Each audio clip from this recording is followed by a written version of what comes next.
You didn't get the drink. Let's go. It's right here. She gonna put it up there on them. What's going on, people, man? Welcome to the Average Guys Podcast, man. Featuring average guys like me and you trying to make better lives for ourselves for people we love. I've been here with my lovely wife, Amber Thomas, man. She's in the fucking building, and she thinks we not cutting the tape now, but we cutting the tape. What's going on, baby? Hey, how you doing? What's good with you? Hello. Hey. Yeah, man, she got a nice for y'all tonight, man. She think we playing, but we live. We pushing. She think it's a goddamn game. No, president. Don't do it. Yeah, no, it's live. We're staring at the end, but I will not give in. Average Guys, what's going on, boy? We back, boy. We live, boy. Welcome back to the Average Guys Podcast, man. Featuring average guys like me and you. Trying to make better lives for ourselves, for the people we love. I'm in this bitch with the love, man. Amber Thomas, what's going on? Good. It's my wife, man. The bun, the ton of bun fun, all of that. Yes, sir. And you're looking like Daisy Do Good. You got, what is that? Who bought that for you? Was it me? Probably. Yeah, probably. Yeah. Man, look, y'all, I'm sorry I ain't been live in a minute. Well, live, I ain't live. But you know what I'm saying? We in this bitch. I ain't been in this bitch in a while. Came home this good, had me doing all kind of shit, man. I've been doing tricks. She had me going out, man. Look, we been out every damn other night, boy. We be sneaking out, boy. Don't tell nobody. But anyway, we out this thing. We having a good time. What's going on, Em? How you been? Good. Special moment of appreciation for Mr. Legendary. For the plant? Yeah. The plant. There you go. Mr. Legendary, what you going? For Mr. Legendary himself, because I don't know what you're talking about, y'all. I've been having him do a lot of stuff. Okay. But I signed him up to do career day at our son's school, and he nailed it. Like, he was a hit. All the teachers loved him. The kids loved him. Yeah, we had fun. It was really cute and special. So yeah.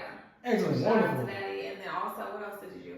Oh, he took me to see our favorite band. Well, one of my favorite bands. My favorite, my absolute favorite, yes. Named my daughter after this. Bella Maya, boy. Yeah. Shout out, boy. That was a good show. It was fantastic. Ooh, wasn't it? Did not disappoint. She broke her damn neck headband. Y'all, my neck was sore for like 3 days. She wanted to do it for shit for the rest of the week. But we had a good time, I man. did. Yeah, man. Shout out to the other band, Avatar. That was actually pretty cool. Yeah, Avatar was cool. Yeah, so we had a good time, man. We've been getting some home time, man. Much needed time after all the work we've been doing. Yeah. It's been a lot of work, ain't it? Man, we've been putting in hours this year.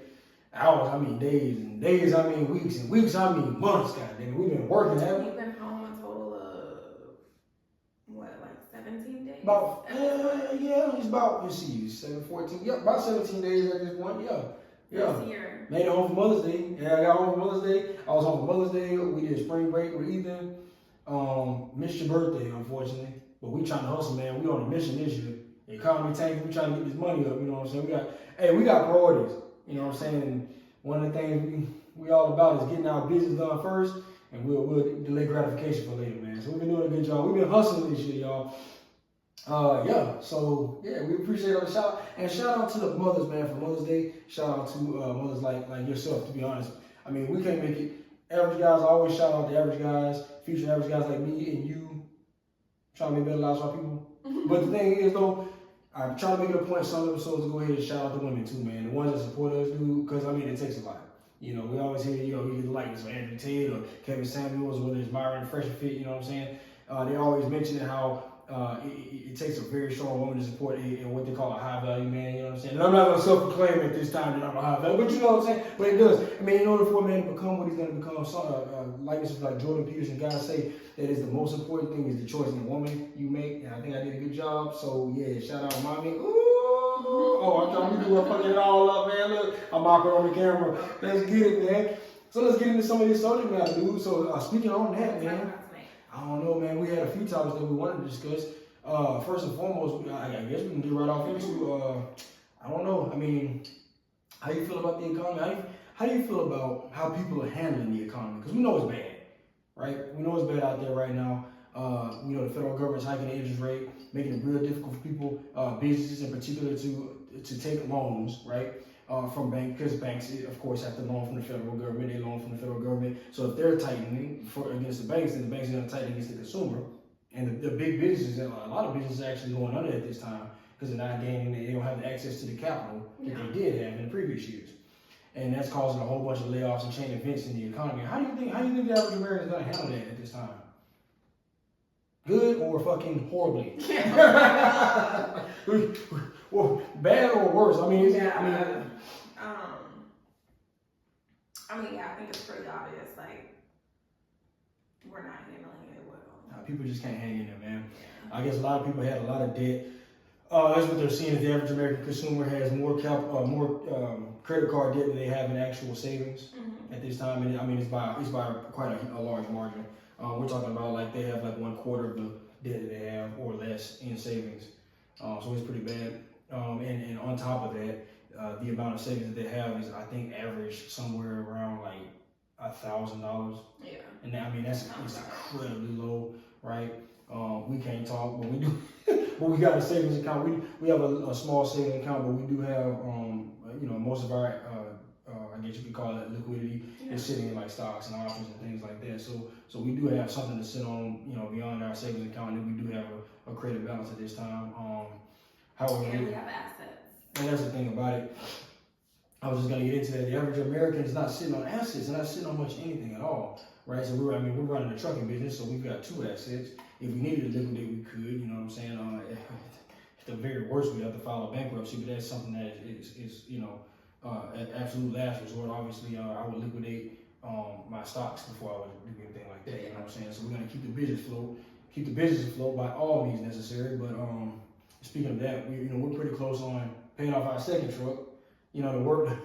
God, woo, boy, I've been paying on this truck for what, 5, 6 years at this time. Pretty much my whole career I've been driving the same truck, and it's about to be paid off. We've got 2 more payments left. Yes.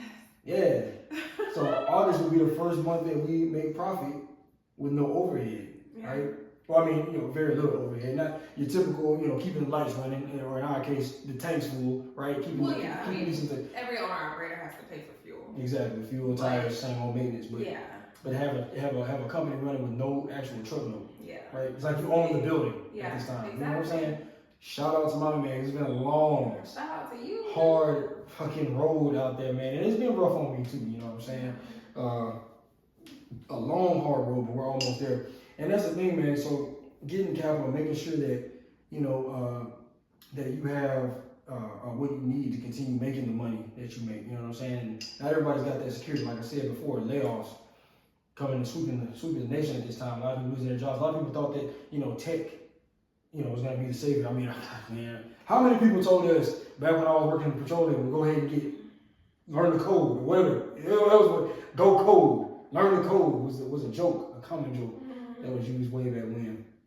And there's a lot of guys that were going to school, getting degrees, going to college for IT and so on and so forth. And here we have a tech layoff, a sweep, right? Sweeping across Southern California, LA. Everybody in LA coming here to Austin, but in hell, we're right there doing layoffs all the same. I mean, it's happening all across the board. It's gonna have devastating effects over the entire economy. We're expecting that recession later on this year. So, guys, it's extremely important to. This is kind of where me and Dave Ramsey agree, right? So back when I first started driving trucks, you remember I fell off into making quite a decent amount of money. I mean, this is double. Right at the time I started driving trucks, got my own operator, got my first truck. Mm-hmm. It was right around that time where I'm making double and triple what I've ever made before. Mm-hmm. I mean, I'm making a whole lot of money, a lot of income, and I'm trying to figure out what I need to do. This is when I found out about Dave Ramsey, right? And me and Dave Ramsey had to part ways because Dave Ramsey playing, I'm just going to, quite frankly, which is too damn slow. But there's some truth to it. See, Dave's plan, his strategy is you want to go ahead and everything you purchase, you need to purchase cash, even business assets, right? So this includes a semi truck or anything like that. Whatever you need to run a business, if you cannot afford it with cash, you can't afford it. That's his philosophy. That's logic. Yeah. And for me, that's just entirely too slow. But to this at this time and to that end, we do agree, right, that owning stuff in cash, you can't lose it. So right now, here we're in an economy in a situation where businesses are struggling to gain capital. I mean, the price of gaining capital is much more expensive. I think it's more than double the average interest rate on pretty much any asset you're gonna get. Sometimes triple, right? So no one's going off and buying a whole bunch of. So it's invaluable at this time to have a hard asset, something that's going to make you money, especially if well, not especially if, I mean, this only really applies to 1099s. It doesn't apply to W-2s unless you talk about your personal vehicles or anything like that. But for business purposes, owning that asset is invaluable at this time. Businesses are going under, they're having trouble gaining. I mean, imagine trying to go buy another semi-truck today. And we thought the interest rate was high back when. And we got screwed. And we thought the interest rate was down back when. Yeah. Well, that was a screwball rate. But hell, the lowest rate I got when we first started this, this is years ago, right? I think I was still at Swift and I was looking at becoming an owner operator. No, I was going to trade in the blue one. That's what it was. Because I knew the lease was getting ready to end. And I started doing some fishing. So this is about 2 or 3 years ago. They were offering a rate, the lowest rate I could find was like 15%, 16%, something like that on that rig. That'd be 16% on a $50,000 loan. That'd be insane. And with the interest rates inflated like they are today, the federal government hiking them up, I couldn't imagine. So at this time, Dave Ramsey's got a point. You know what I'm saying? He's got a fucking point. Yeah. So what do you think? Just how you feel about everything? What situation sucks to be you? Man. Yeah. I mean, I'm just thankful that you have put in the work that you've put in over the last couple of years, because shit is getting real right now. Stuff out there. This is like the point in time where, when you look back in history, like, this is what is going to separate the winners from the losers. Yep. So yeah, I mean. The Great Reset, right? Mm-hmm. The biggest wealth transfer that America has seen, possibly ever. They're saying. Insane, right? And you hit on it, right? Hard work. Hard work is another invaluable, intangible asset that a lot of people overlook. Everybody knows how to have a good time in the United States. Oh, everybody knows how to have fun, don't they? Get out there, drugs, partying, time off, vacay, YOLO. What they say, Mama? What's all the stuff that? Come on now. I don't know. Help me out. Kids say these Oh days. shit, man. Hashtag go hard. I don't know. I mean, that's what they're doing. Everyone knows how to have a good time. But does anybody remember how to work? That's what's curious to me. People look at me like, oh, you're killing it, man. Nah, but I got a neighbor that's doing just the same. Out there busting his ass, working hard hours. You know what I'm saying? We know people that out there getting it in. Mm-hmm. Hell, I got a cousin. He's down on his luck sometimes, but he be out there hustling too. I call him, he just like him to be out there grinding out in that truck like me. You know what I'm saying? We got some people that remember. But by and large, America, I mean, really and truly, and see, that's what they say, how's it go? Hard times make strong men make soft times make weak men make hard times. And it's like a repeat. Isn't that interesting? Yeah. Isn't that a perfect, it just sums it up, doesn't it? Perfectly. Shit's been too easy. I mean, if you ask the average American right now, they're going to say it's not fair. And, I mean, look, I don't mean to be racist at this time, but this is going to be a racist statement. It's not black people saying it. And for all the black people that might say that, I would more understand it. But like, it's everybody. Yeah. You understand? General population, right? There's, by and large, been no struggle by the majority of the United States, right? The majority of the United States can't claim, reparations, we're not ever giving, there's no systematic oppression of a lot of people, right? I mean, in fact, in a lot of ways, it benefits you to be an immigrant when you come to the States. You know what I mean? So, but the United States as a whole, the black community included at this time, everyone is acting like things are just too hard, it's too tough, So, I mean, what do you think about that? You see a lot of that stuff on Facebook, don't you?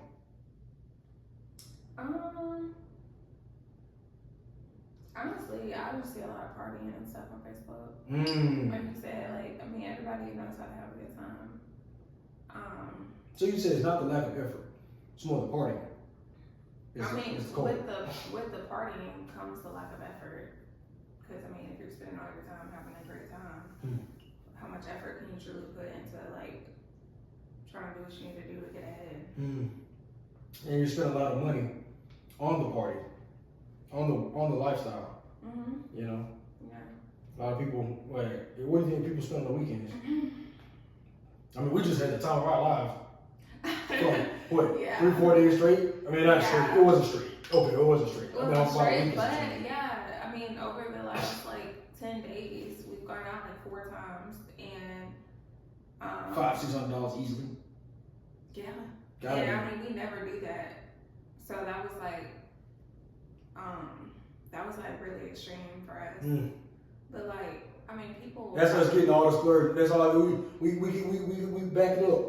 We Oh, backed yeah. up on vacation time. It's gonna be another like couple months before we do anything again. Yeah, we don't But do like this. most people typically, I'm sure they'll just spend that just I mean, that's per going month. somewhere for the weekend. Right, that's per you know? month. You know, this is the second time I've been home this year. Yeah, Right, and then we spend that kind of money. yeah. Right, then people, I'm talking about that's probably like a monthly expense for individuals going out. You know, Yeah. they're gonna have the dinners. Mm-hmm. They're gonna have, and it might not all necessarily be in one night. Yeah. Right, but I guess between the Uber, I mean, you know, I mean, Uber's dude, expensive. going out nowadays is expensive. Mm. Like, you're not gonna go out and like go to a nice place and actually have a good time and Right. like drink and eat and like all that shit for anything less than $200. I mean, right, and that's one evening, right? Yeah. Good God Almighty, and people just spend like that. You know, see, I prefer to just buy a whole bunch of, y'all can't see it, but we're actually in my music studio, man. I got guitars on the right, got a drum kit behind us, you know what I'm saying? I'm sitting there looking at the keyboard. I keep all my fun at home, you know what I'm saying? Give me a big old TV, put it in the living room, you know. The bedroom got a pretty decent sized TV. I'm just saying, man, like we got a king size back there. Look, man, we like to stay at the house. We homebodies. Matter of fact, I was just talking to our neighbor here, and he was telling me the same thing. He's like, man, look, I can't even believe y'all went out. I ain't going no damn well, like, you know what I'm saying? He called himself an introvert and extrovert. It was funny. I was just saying, and that's perfectly describes his personality. He says, I'm an extrovert when I have to be. I'm like, well, you know, I'm an extrovert. I'm an extrovert by nature, you know what I'm saying? Yeah. I'm an introvert by, I guess you could say, trauma. Nurture. Yeah, nurture caused it, right? Pretty much, yeah, it's a trauma response. So I got real reclusive after, you know, but it was interesting to talk to him about it. And nowadays, like, I'm trying to practice getting back out there. And I'm actually, you know what, I'm having a good time doing it, though. You know what I'm saying? It's been a lot of fun. You know, the career day at school, that was nice. It was a lot of fun. Yeah. Yeah, we've been doing more stuff. Yeah, I mean, I'm starting to enjoy like being around people and stuff again. Mm. Like even little things like taking the kids to the library for story time and Yeah. stuff like that. Like just like little shit. Like because it's easy to like get stuck in a mindset of like just People suck. That's what I mean. Yeah, you know what I'm like, saying? Let's be I'm real. trying Like, to be like, people yeah. suck, bro. Like, that's But, the like, way. You know what I'm saying? it's easy to get stuck in that mindset Right. when like you're just, you know, in your bubble and like just looking at the dumbass shit. Just all that fucking shit, dude. All the dumb shit people put on social media, like I mean, God, you scroll down Facebook, it's just. I mean, it's just post after post after post it's after post after exhausting. post. Yeah. Right? Astrology, fucking stones, you know what I'm saying? Like YOLO, fucking. Yeah. Some fucking dumbass clown dancing in a goddamn bear costume. I just over and over and over and over and over again. Not very many people talking about politics, but they are talking about politics, in my opinion, on the wrong side of it. It's ridiculous, man. You know what I'm saying? Like, I don't understand. Like, where has our country gone? Where have people? What happened? Like, I thought the world was gonna grow with me. I did not realize I was gonna continue growing and the world was gonna just stop. You know? Yeah. I mean, by this time, I mean, how many friends of ours just don't have children, right? They're all on the internet chanting the same chant. Like, don't shame me, don't shame me. I'm doing what I want. Right. Whether it's, well, I just saw a post today. It said, be wary that this summer as it gets hotter, she's not dressed like a slut. You're just thinking like rapist, I believe is what they said. Yeah. I shit you not. I shit you not. And it went left quick. And every part of it, everything you see on the line is, don't judge me, I'm living my best life. Yeah. Don't judge me, I'm partying. Don't Yeah. judge me, I'm partying. Yeah. Well, at a certain point though, it's like, well, it's not a judgment, it's just observation. Like, I really thought that people my age were gonna be married, children. But it looks as if, it's better than 50% at this time Oh, yeah. are just still mindlessly. And it's insane because like I like all I can think about is like, how do you sustain that for so long? You know, And I'm like, I don't know if it's You can because sacrifice like it. we started a family, right? Like, That changed our that mindset. I can no longer handle that. Right. But like, I mean, we go out 2 nights in a row, and I'm like, fuck. Yeah. Like, Wake up hungover. yeah, like I can't function. Right, Like right. I just feel like shit, Right. and like, but We like getting older. I see people doing this like consistently, Yeah. like every weekend, Yeah. like just going hard, like balls to the wall. I'm just like, I don't know how that is sustainable. And maybe, like I said, maybe it's because, you know, I've had kids at this point. I'm an old woman pretty much. Like I just You are not old. like Look at them legs, they're amazing. You know what I'm saying? what I'm thinking about. Come on, Teen Titans, go. That's where I got it from. Go ahead. I'm interrupt you. Go ahead.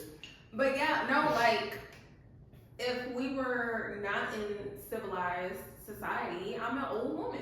Oh yeah, I've figured, born, is it born children or bared You children? you bored. I've born, You- yes. You bored children. I bored I children. bore. Sometimes you just can't say it the way you want to say it. You gotta go in the kitchen. But I either don't way, know. I've had my kids, There you okay? And yeah, like at this point in time, I would be just like chilling. Right. And you're wondering whether or not the mindset was altered by the fact that we did have kids. Yeah, that we've already started our family and did that because that's hard work. Yeah. Like starting a family and sustaining that family, like It requires dedication. that's hard. The dedication will change your It's mentality. mentally and physically draining. Right. So I'm like, maybe because I've already crossed that bridge in my life, like I just don't have to. But no, that's not true because I be seeing motherfuckers that have kids. No, but we did start the family. We started our family on purpose. And, you're about to make a point there, and I'm gonna get back on you. But we started the family on purpose. So I argue that our mindset was probably set at the time we met each other. I mean, you gotta think like, and you don't remember this, and God bless you, because we were high as fuck every goddamn night. Like I understand, but you know, when we first met, within the first 6-7 months, we talked about having kids. I named Ethan, you know, and you say you don't remember, but I named Ethan at that time. Yes. No, bro, listen. But no, but if we can't agree there, we at least we talk about having kids, right? Oh yeah. Okay, fine. Yeah. She called me a liar, y'all. I named my boy. Anyway, she gonna not let me have that. She's not gonna let me have No, that. what you asking? So, but to the point you were making, right? You were saying that, what were you just saying? You were saying that, no, you see a lot of people that do have children I be seeing, yeah, They're I out be there seeing people that, and get it in. Yeah. And so, to that point, I guess what do you think drives that? Is it society pushing the narrative, and then people fall in love with that narrative? Somebody's pilling out there. Do you think that's what's going on, or do you think that it's not society necessarily pushing the narrative, but it's the people that are driving the narrative themselves? So it's something inside, it's something intrinsic, something internal that they can't seem to. But yeah, squash. only because it's so heavily So you think it's right? So you think the outside influence, absolutely, yeah. right? And how does it? I mean, because it has to start somewhere. I mean, people don't party as hard as Western civilization Yeah, they don't. in other places. Like, We're just living it up over here yeah, on other people's dollar. yeah. Over trillions to other countries. National debt through the freaking roof. So yeah, it's 100% due to just. So we blaming the rap industry nowadays? Is that we're gonna do that? We back there? It's rap culture.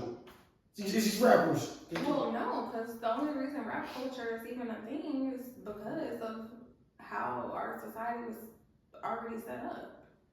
So then it comes back to the people. Rap culture wouldn't have fucking been able to like get as big as it has in other fucking. You think over in fucking Eastern countries, they fucking. No, it's not. Matter of fact, it's not even really here because no other culture besides the black culture does.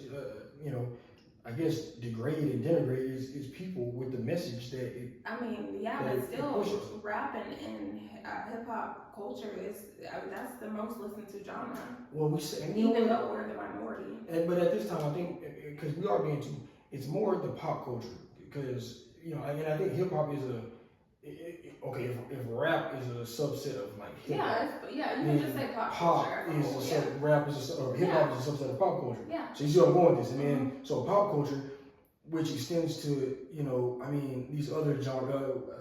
Not I don't want to say Lady Gaga because I don't know all of her work, but there's this one, this most recent one that they were on the Grammys. They're doing like the devil worshiping and all that kind of stuff. And it was that song about Daddy's doing something in a freaking shop or something. He's at the shop. Oh, Sam Smith. Yeah, something. And whatchamacallit, the person. Oh, it's a song Holy. Yeah, that's what it is. With the thing that's singing on the chorus. Right. Yeah, it's something about that. And so I can't really. It's no longer just affecting the black community, and it's interesting because, and it's funny because I talked to an older white woman, which is interesting because people call me like conservative. I say conservative, but they try to call me right wing at this time. Mm-hmm. It was interesting, but it's like I'm black, Mm-hmm. so black people are notoriously left-leaning, Mm-hmm. right? Free thinking, let everyone do what they will. The government shouldn't oppress us, but then, interestingly enough, the party that represented that for a long period of time, I guess you could argue, is not almost, and it's not covertly anymore, it's overtly.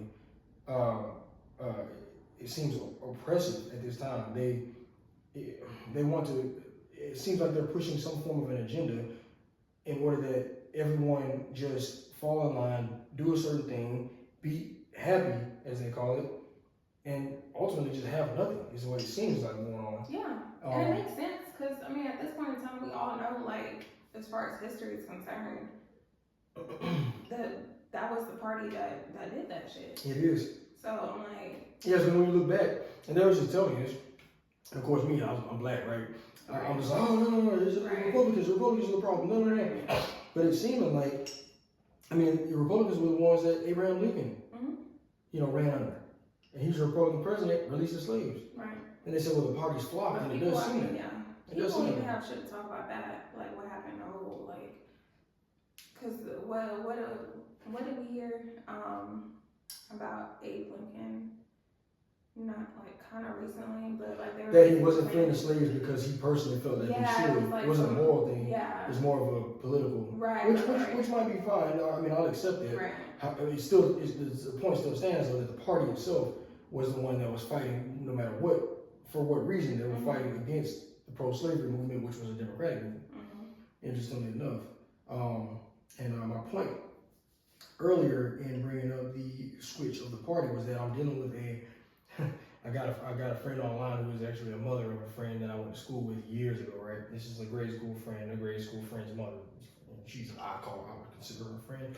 She's always been sweet to me. I've taken trips in her minivan from time to time. I believe she drove a minivan, but anyway, a great lady. She's actually funny as hell. But it's interesting that she's a Democrat at this time, and we have these arguments where she's like wokeism. I didn't have an argument with her about wokeism. That was somebody else. But she's so pro she's anti-Trump, and really she's not just anti-Trump because that's understandable almost, right? But she's anti-Republican. Yeah. At this time, she's always talking about Republicans want this, Republicans want that, but they're this and they're sinister. No. And I'm like, but the funny thing about when you say sinister, it's kind of like, well, again, these people are small government, big business, and they believe that we should govern ourselves. They believe in the state sovereignty, so then they broke down Roe v. Wade, and everyone was like, that's an oppressive movement. I'm like, well, really, is it though? Because to me, I mean, you could call it oppressive if you think that they're actually trying to push an agenda of forcing people to have children. But I don't see that being the case. I mean, they put it back to the states. Yeah. If you live in a blue state, the state decides that they don't, they're pro-life. I honestly don't see pro-choice, a reason why, like, that's okay. I don't see a reason why there should be any like federal and like state. Like, I think everything should just be left up to the state. I'm gonna push back on that a little bit because there might be some reason. Because there's a reason for a federal government. International affairs, for instance. people crossing the border. I think we all have to agree. Like, Well, some yeah, stuff, like you know when what it I'm saying? comes to like when it comes to like Internal affairs. Things yeah, that only yeah, affect Americans. yeah. And I can agree with you there, right? There's a place for the federal government, but you're saying it's not in necessarily our moral conundrums Yeah, that we face on a yeah, regular basis. absolutely. And I agree. I agree. You might even say it shouldn't necessarily affect our fiscal policy. And that's the argument that is being made by the right, right? And this is why I've moved away from the left, right? The left and it was interesting, and I made this post on Facebook, and I thought it was a very interesting thought I had when I said that, they call me right leaning, and I guess maybe I am at this time. I don't know. You call me left, right, I don't care, but I believe a certain thing, and the thing that I believe is, they would call that conservatism, and I'm like, conservative. What does that mean? There's an interesting I don't know saying that I'm gonna quote in a second, so just remind me. But I'm conservative because I am fighting to conserve traditional liberalism. Mhm. Isn't that interesting? So like it's like two things can be true at once. I can be conservative and I can also be liberal. So like I'm like we talk about this all the time. I'm like a 2008 liberal. I don't know about this new shit. Yeah. You get what I'm saying? I'm like a 2012 liberal. You know what I mean? Barack Obama type shit. I don't know about this shit. And that's Barack Obama before he got in office, because I didn't really fuck with him when he got in. But you know what I'm saying? It's like, and that's political, not as a person. I love the guy as a person. But do you understand what I'm saying? Like, I'm trying to conserve. The original liberal was like, man, do what with you will. You do what you do. And everybody was big on that. Think about people my age. They're big on that, right? Then they can't get a foothold in the society because of the choices they make. Well, you're responsible for your choices. I think it was Ben Parker, Spider-Man's uncle.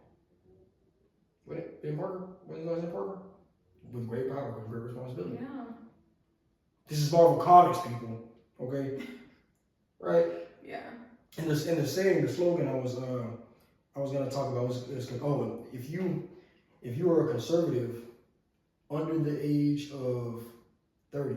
Oh, the one I told you. Did you tell me this? Yeah. You quoted it. Yeah. It was a good one. I was listening to Fresh and Fit. Shout out to them.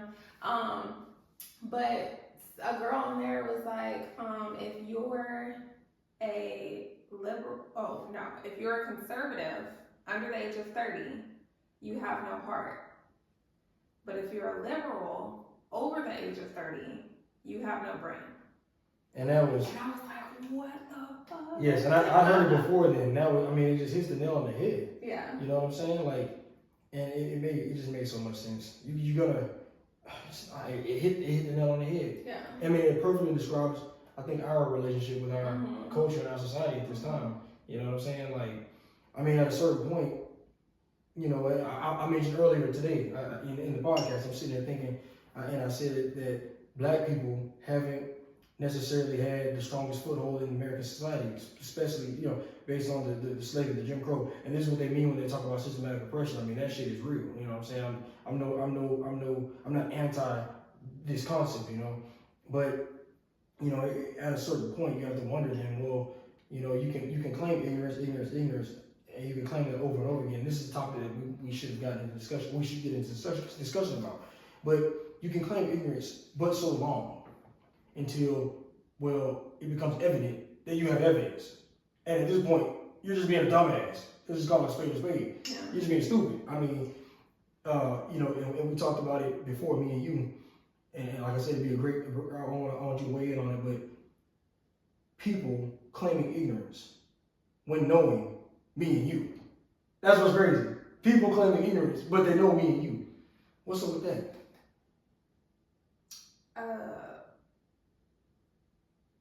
Well, first of all, I don't know. Are you just talking about like on social media? I guess so. Yeah. Well, because I would argue a lot of people don't really know us. Like, I would argue that a lot of people probably don't even like. But for the most part, people see us on Facebook. They notice that we have a family. A lot of the people that me and you communicate with, especially, well, yes, this goes without saying, I guess, but the most people that me and you communicate with together that we both knew us from college when we first met. Yeah. And a lot of them see us, they see how we move, they see our family, they see that we've been together, they know the timeline. They watched us together back then, you know what I'm saying? They can only, I guess they could imagine, we give them plenty of visual evidence of how we get along. I mean, hell, you're on the podcast, for fuck's sake, you know what I'm saying? Welcome again to the podcast today, I'm glad to have you. And, but what's interesting, like, they can see that, and yet I'll make a comment, me personally, just maybe what your mindset is on this particular topic, whether it be spirituality, God, relationships, God, you know, I just, I'll just weigh in and be like, I don't know, maybe that's wrong. And then. And I'd be like, should have left it. Should have left it. Should have left it. What did you do for it? Who was that? Remember? Nah, it was, Remember? no, it's the Australian. Gervais. Wait, it's not Gervais. No, shit. He ain't Carr, Australian. Bill Carr, is another name Carr? Kerr? Ah, shit, we'll look him up. I'll put it in the margin somewhere, but should have left it. I should have left it. I'll fucking sit there and I'll argue. But, you know, and what's interesting, and not only that, not only they not listen, I know they ain't listening because, or they say they'll listen. They're like, oh, yeah. And then next weekend, I see the same behaviors repeated. I was just like, dude, when are you gonna learn? When are people gonna learn that the ball is in their court? And it's like, again, back to my point. You claim ignorance, but you see better. Do they claim ignorance? Or do they just not give a fuck? Well, if you ask the majority of, I just think they don't give a fuck. well, if you ask the majority of the black community, they're gonna say they're undereducated, which is true to a certain extent. If you want to discuss funding, I mean, you couldn't even get Betsy DeVoe, but when she was education secretary, to admit that, you know, all schools that are funded by the federal government should have equal treatment, right? Should have equal, I guess, funding. She wanted to say, well, I believe, you know, they should have funding, but man, that's not the question. We said equal funding. She wouldn't even answer that. So obviously there's some type of disparity or discrepancy between how they're going to treat certain communities and other communities, right? So like, again, there's some truth to it, but at what point, you know, you hit 18 years old. I mean, a lot of people we talk about yeah, are I mean, 30. in this day and age, like, this is the age of knowledge. Like, this is the age of information. God damn, computers are thinking now. I mean, yeah, like, The rise of AI. to argue that you're ignorant to something, or I think it just boils down to you don't care. You just don't give a fuck. There's a lack of care. You might be ignorant to it, but like, have you done anything to like educate yourself on it? Have Almost you tried to certainly. research? Have you tried to learn this? Have you tried to like figure out that? Like, Right. no. Almost certainly no. And so we have an accountability crisis. We hear this all the time. You know, you got Roland Tomas's always talking about it. Fucking Fresh and Fit. You know, all the mainstream red pill community guys. We have a crisis of accountability, lack of accountability. Too many people want to just do what with they will and not accept the consequences of the actions. And so what you see is a whole lot of people, and a lot of it, you know, we talk to our kids about this. We talk to our son, our oldest, about it, and we're just like, dude, like, you have to take steps to protect your future, and it's your responsibility to do that. And if I am a man and I do a particular thing, then you're not entitled to the fruits of that labor unless you contribute. And to what degree I share with you is to what degree I judge that you have contributed. If you have an issue with that, we can argue about it. We can, quote, fight over it in a less primitive way. That's the legal system. We've got that for that. Right. You know, and we'll discuss it that way. But I mean, that's what we got. And you got a lot of people out there, and it's men and women. It's men and women together, dude. It's men and women together. But the worst, no, it's men and women together at this point. You know, I spent a lot of time studying women and how you get so many single mothers out there, right? And a woman's body, true enough, a woman's body is hers to, let's say, govern, right?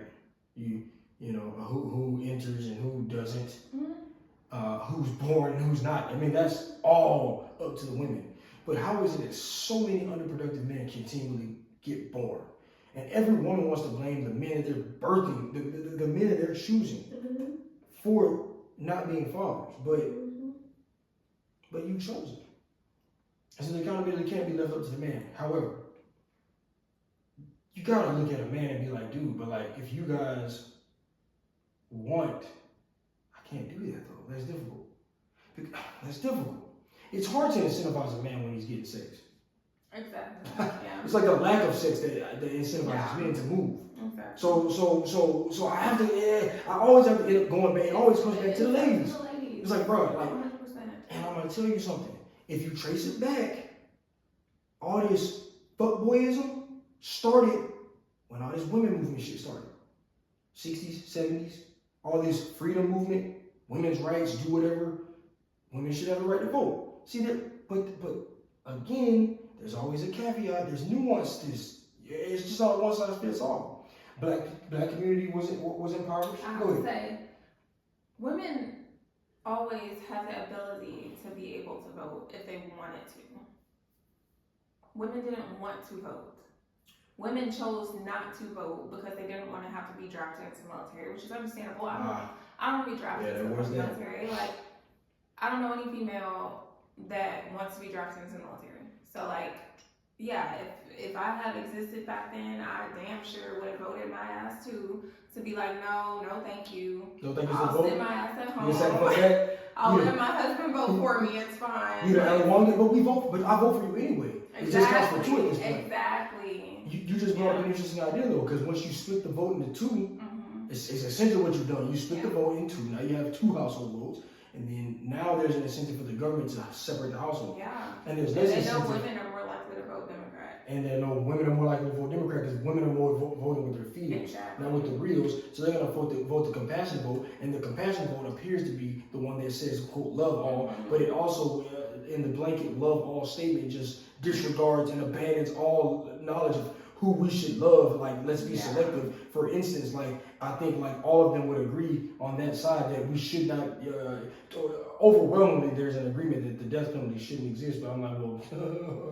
you know what I'm saying? Like, I don't know, some people we don't necessarily need on this, you know what I'm saying? So like, and so logic is really out the window. But back to the point though, that the incentive to separate the household, or at least, and I'm being very generous here because I believe it's more sinister than what I'm about to imply, but at least, Amber, the government is not incentivized to bring us back together as man and wife. Yeah. It's incentivized to leave everything just like it is because there's double the vote. So it's like, well, if we can just persuade the women, then we get like, that's a huge number. And then the majority of women, women that are married, they're voting conservative. They're voting red. Women that are unmarried, overwhelmingly blue. Yeah. And isn't that interesting? Right? And then the ones that are in charge right now, and you see the type of policies they want to push and the types of things that they want to block, and you just go, well, dude, it's obvious. Yeah. They don't want women married to men. Yeah. They don't want women in a position that is beneficial to women. You're the weaker of our species. Biologically, for billions of years, it has been more beneficial for a woman to be under the guidance, whether it be physical or mental, psychological guidance of a male. And they sit there and have all of you ladies out there alone doing what the fuck ever you want to do. Under the guise of being free and independent, but you're still under the control of men. Oh, you're still under, oh yes. Like you're still being controlled by men, except these men don't give a fuck about you. They don't give a fuck about your kids. They don't care to fucking make sure you and your family survives. Like they Let's see, would you argue that you're under my control? Yeah. Would you argue that I love you? Yeah. That's the point. That's the point. Yeah. So if I'm thinking, let's say, if I'm thinking always for our common good, or always for the good of the wife, the children, right?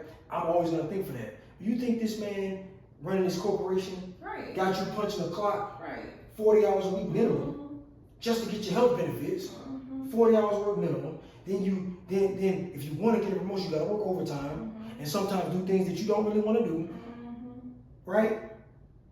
Yeah. And then psychosis is up.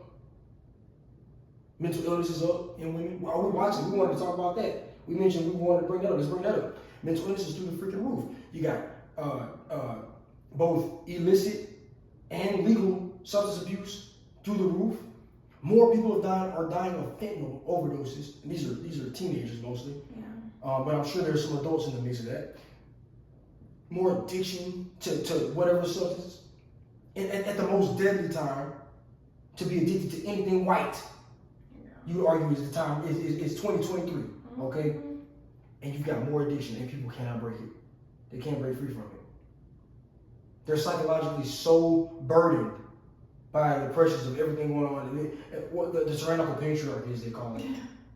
Yeah. How tyrannical is it being oppressed by one guy? And I'm using a very strong word. I don't believe you feel like you're oppressed. Do you feel oppressed? No, seriously. Do you feel oppressed? No. Do you feel oppressed? And if you do feel oppressed, I'd argue that I'm just as oppressed. Because in essence, what we're enslaved by, what we're oppressed by, is obligation. Well, yeah. I mean, that's life. It's duty. I mean, yeah. Duty to a cause, duty to our reproductive well-being, right? Duty to our children, the ones that we created. Duty to the human race to provide the service of procreation. We're obligated by duty, so we're equally oppressed. Then you got these other people, and it's funny because they're the ones, they argue against religious people.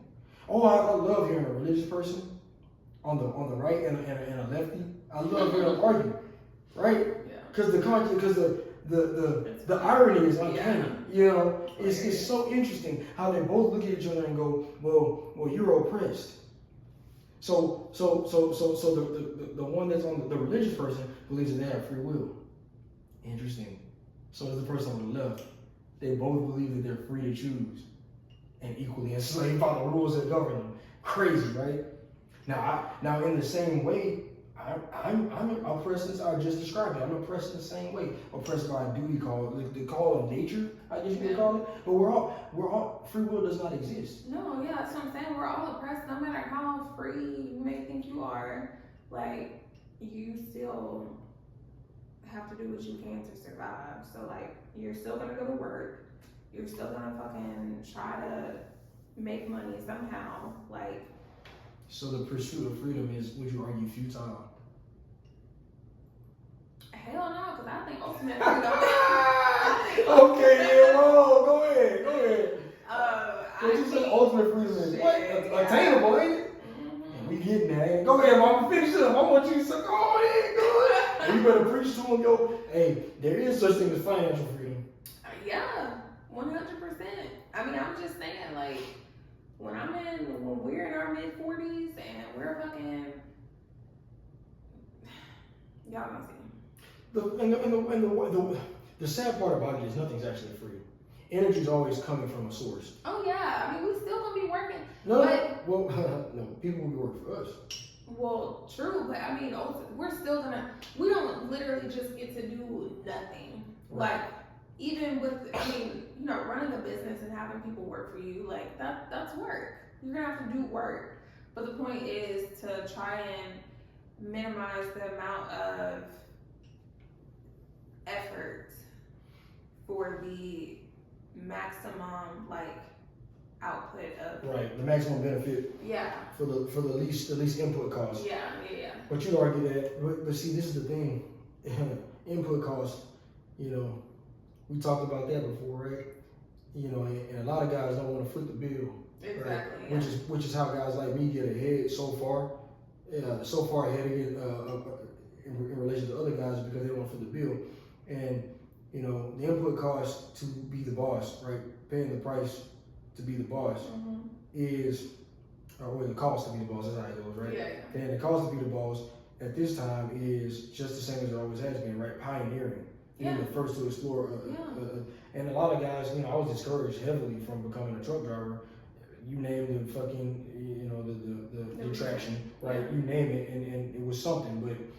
But I was willing to go out there and attempt it, knowing that the money was there. I knew that much. Yeah. We knew it was gonna get paid. Right. We didn't know how much.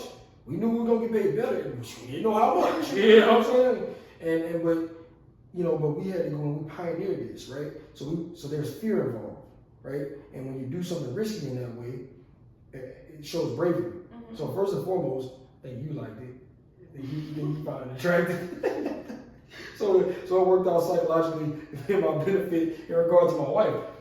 But not only that, you get the physical jump on everybody else who's now got to catch up if they want to come in and compete with me in the same field, right? If not, they're gonna end up working for me. Now it could have gone completely. It could have gone left. I could have failed. I could have, and hell, shit. Last year I almost did. I mean, yeah. You know what I'm saying? Ooh, boy, you got sticky last year, but we made it through it.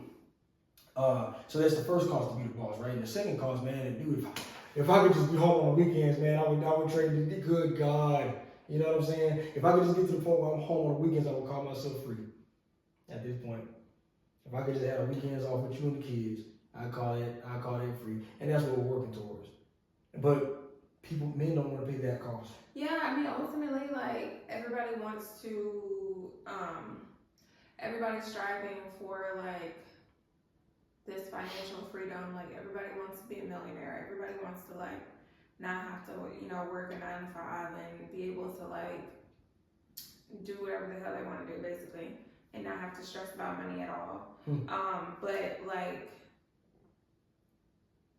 trying to avoid that, like, maximum effort at any point, like, that's just not possible. Yeah. Like, at some point, for some period of time, you're going to have to fucking, like, blood, sweat, and tears. You gotta like, put it out there. You're going to have to. It's not just, you can't just coast through life and then think that you're going to be a fucking millionaire. So now, like, no. You're going to have to do that shit. So I'm just like, why not just hurry up and get that shit out the way? Like with anything else that we dread fucking doing, why not just hurry up and get that shit out the way? Put your head down and push, huh? Yeah. Just get it. Yeah. That's how I was raised. That's how I was trained in football. You know what I mean? I don't know anything but that. You know, I know it's gonna have to happen.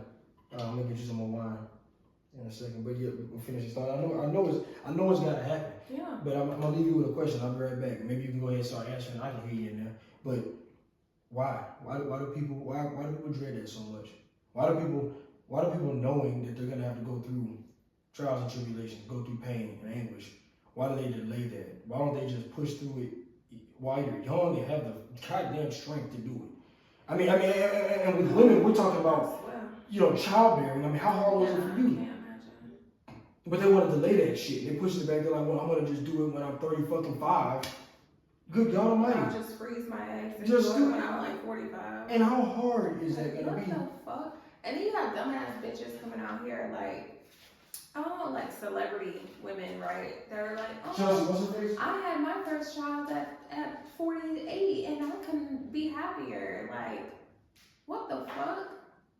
Crazy, right? Meanwhile, the whole time throughout her pregnancy, she's able to be laid up in bed. She has a fucking chef. She has maids. She has fucking, you know, all these people around her. So this isn't the life you She guys doesn't live. have to do shit. No. You know, she does photo ops every once in a while, and she's like, I'm enjoying my pregnancy. Like, this is everything I could have wished for. Right. I'm so glad I waited until I was almost fucking 50. And So ain't good. yeah, and it's just like, it's just so, like, it's just fucked up. It's fucked up that women will fucking sell that fucking lie, because at the end of the day, while your pregnancy might have been great and fantastic at 45 or whatever the fuck, and you know, you enjoyed it, yada yada, imagine how much more you would have enjoyed it at 25. Like, no woman can sit up here and try to sell me the lie that she feels the best she's ever felt at almost 50 than she's ever, like, No, that's insane. no person can. That's insane. Like, Shit, I got my mojo back. The emperor got his groove back. you did. But with guys, it's different. It's That's the different. thing. Like, it's Right. different with men, but like women, we have to understand. Like, even as like physically in shape or whatever as I appear to be, there's a huge, like, drastic change in the way I feel now as opposed to how I felt when I was like 21. Yes. And we do what we can in our house to mitigate against it. I mean, again, she looks great, and that's not just because she looks great, it's because she actually feels like, I would say objectively probably better than No, I feel otherwise would great. feel I if feel your great. diet was fucked Yeah. up, if you didn't do the herbs like you did. Like, there's a lot of things that you do that other people don't necessarily do. So, but back to your point though, go ahead. I mean, yeah, it's insane that women will opt out of having kids at a young age, just so they can be selfish. Essentially, that's all it is. They want to like be young and go to all the clubs and travel the world and get on all the yachts. I got a question for you now, because I'm not a woman, right? And I feel you, but like, is it selfishness, or maybe it's because a lot of times, maybe it's the fact that women they don't feel adequate enough to settle down and be married. I've been thinking about that a lot, because I think about men too, because I know it about men, in fact, because men, I see guys, and I ask a lot of my friends, like, why aren't you married yet? And me and you we got together 13 years ago, but we've been married for like, 10 almost at this time, like going on our 10th year, I guess it is. Mm-hmm. I don't be fucking remember, there's too many guys, you know what I'm saying? Like, well, whatever, we've been together, we've been there. But like, I've asked guys over the years, and all they say is like, man, like I gotta make sure like my money's right. It's always a fiscal thing. They And feel I know, they feel like they're inadequate. I know that exists with men because, I mean, of course, all the men have all the burden of performance in every situation, but especially marriage. Like, men have all the responsibility in a marriage. Women just, like, we just have to just be there. So, I mean, completely understandable for a man to be leery or feel possibly inadequate to create a family and provide for a family. But for a woman to say they feel inadequate, I don't know. I'm not gonna say that's not possible, but I think I think you'd be hard pressed to have a woman admit to you that she feels inadequate. No, woman's not gonna Like, what? right. And a woman's not necessarily gonna admit that, especially not in the modern time. Yeah. Women are over cocky, overconfident, and so on and so forth. Yeah. I mean, you got, but more from an objective standpoint. Right, Is what I'm trying to right. argue. It's like when I look around and I see women, and I'm like, you are not suitable at this time to be somebody's wife. You saying after like they fit the wall and shit? Oh, I mean, you're talking about the psychological wall. I'm talking about the physical one. I'm looking at them like, I mean, a lot of these women are just lost. But that's not true, because there's somebody out there for everybody. Come on now, like we see all kind of crazy shit. Yeah, we So do. it's not true for a woman to be like, oh, I don't think. Now maybe they can't get the men they want. Okay. Right. But again, like, so what's the alternative? Nothing. They choose to be single. You know what I'm saying? Well, But the inadequacy that I'm trying to describe, maybe it's a subconscious inadequacy. In other words, that you're saying that they don't know it, and that's what you're trying to argue is that they don't feel inadequate. I'll say but that. I mean, if you want to talk about that, like, I felt inadequate. But you just go with it. I mean, yeah, like, that's what I wanted. So at the end of the day, like, if it's something you really want, you're gonna go after it no matter how you feel. Right. Like, I mean, a woman that, she wants her career, she wants to be a boss bitch, right? She ain't gonna get that career for nothing. Right. She could meet the man of her dreams and he'd be like, quit your job tomorrow. Hell So no. I laugh because what's funny is you're basically saying that just women don't like men at this time. No.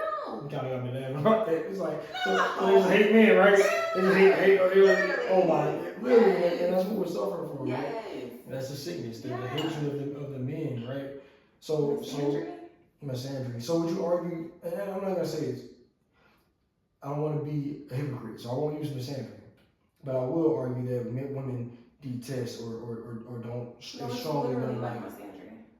So Like, I see women, like, I hear a lot of women call men misogynist. Like, you've been called a misogynist for before. sure, countless times. Yeah. By people very close to me. But yeah, you have a wife who you love, you have a family who you love and take care of. I have a daughter and I hate raising my hand to her, but sometimes a little ass gotta get spanked. Exactly. But you're a misogynist, right? Misogynist. So then why can I not just call it what it is? I see the most misogynistic shit. I don't know if that's the right word. But I have my just day off all the scrolling time. down We'll roll with it. Misogynistic, gotcha. That's good. All right. just scrolling down my timeline, like, Yeah. women just literally can say whatever the fuck they want to say about a man. Yeah. I'm talking about the most, like, No, but we're not, hateful and disgusting shit. It can't be somewhere between like you're a slut and we're a rapist. It's got to be. Yeah. Like, what the fuck?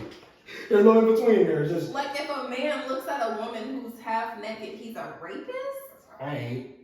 But I'm showing up looking, you know what I'm saying? Hey, whatever. Hey, ladies, you know, and there's that whole thing about the gym and don't be looking at women and all this That's kind of. insane. Whatever, ladies. So if I look at a female who's half naked, am I a rapist? Yes, you are also. Does it go for, are we equal You here? are indeed a rapist. Okay. I mean, I'm just saying, that's ridiculous, dude. Like, women want any and every excuse to just be like, Indeed. to just be like horrible people at the end of the day. Just do whatever they Like, want, you're just you being know. a horrible person. Right. So it's a lack of accountability. It's a lack of, and the thing, okay, my question was though, women not wanting to, women not liking men, where the hell does that stem from? Like, again, it seems to be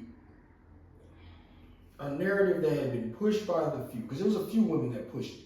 Probably justly. All right. There's always a just cause to some villainous tendencies, right? So you get like one woman that gets injured by a man, like hurt, like and maybe not physically, but psychologically, right? Injured by a man. Then she goes off and she tells her story. They make one movie about it, and it catches on because all women can kind of relate to it, right? Because I think every man can kind of relate to this red pill awareness and all this kind of stuff. And I think every woman can, at the same note, argue to some degree that they feel to some extent oppressed by a man if you really dig deep enough, right? Psychologically speaking. So people then latch onto this and they don't realize that, well, what you're actually, and this is what, because we often watch these films that you know, you say are written by, you know it was written by some goddamn radical feminist. Yeah. You know what I'm saying?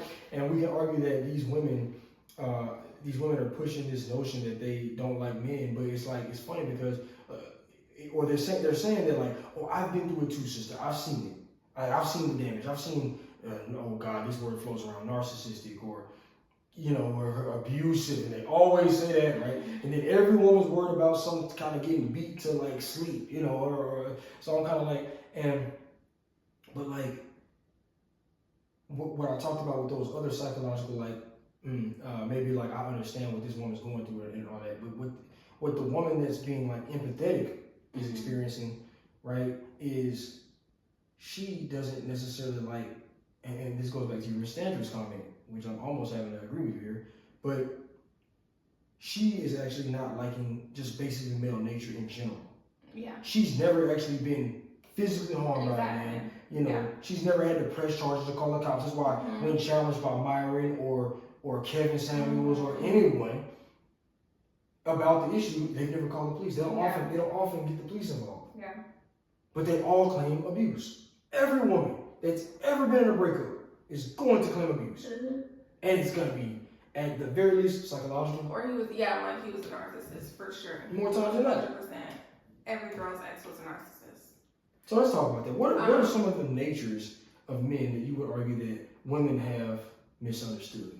Well, before I get into that, you mentioned like you wonder where it started, like this hatred or whatever for this like contempt for men. And I think Excuse me. going back to like we know, like as far as the Black community specifically, Right. like prior to the 60s or the 70s, we were united. Most married, right. Most likely married, most likely. Excuse me. Carry families. And I think the same could be argued for probably like the general population as a whole. I would bet. I would think, right? I would bet the rate of marriage was. We know this for a fact. Yeah. That the marital rate, the divorce rate was lower, and the marital rate was higher. Yeah. Prior to, let's say, the 1960s and 70s. Yeah. Ish. Okay. And I think because of obviously because that's when feminism came around, right? Right. Okay. I think with the wave of feminism, obviously women had this newfound freedom, right? And they were allowed to work and make their own money, and they didn't need their husband to sign off on shit. Which you would argue are probably good things, like objectively, maybe. I mean, But you're gonna go somewhere else. Okay, well, I'm gonna let you go. I'm gonna let you live. Let's see, Yeah. let's see where you're going with this. But Yeah. I think this whole dislike of men started because when you ask someone in our generation how their grandparents were, right? You know, most people will say their grandparents were together until they died, right? I mean, mine still are. Yeah, exactly. And then shit, but the other ones died together. So. Right. Both sets of grandparents divorced, but they went on to remarry. And when they remarried, I mean, this was before I was born, so these are the only grandparents I've known. But they stayed together until they died. Right. Now, when you ask a woman my age, if she thinks her grandmother was happy. Okay, right. What are they They're gonna say no. They're gonna say no, yeah. Right, because what? She couldn't go do anything, and she had to stay at home, and she didn't want to just be worried about the clothes, and she was basically a slave to the husband is what they're gonna argue, a slave to the family is what she's gonna argue, right? And a lot of times they like to cite that, granddad was out there, he had a whole other family, or he was just doing whatever. Which is extremely common. Right. Yeah. But the thing is, because of, I think that trauma got passed down because with the new wave of feminism, a lot of people in our community, especially, they were probably seeing these white women living their best lives, and they were probably like, "Oh shit, I want that." I see this white woman going out, she's working, she's making her money, you know, she's independent, she's, you know, they probably envied that. Yep. Unbeknownst to them, I mean, that's not really something to be envied. Right. But because, you know, they had to sit there in the house and you know, they pretty much, I mean, at this point, you're not going to divorce, you're not trying to leave your man at the age of 60 to go and try and start your life. Yeah, he's supposed to be doing all this time. So instead, you just tell your daughters, don't do what I did. You know what I'm saying? Women can be independent now. You don't have to put up with the shit I had to put up with. And rightfully so, you don't. We don't. And there it is. But yep. I think you just said it. You're not realizing what you had. You're not realizing what you created. Soft times make weak women. Weak women make hard times. Hard times make strong women.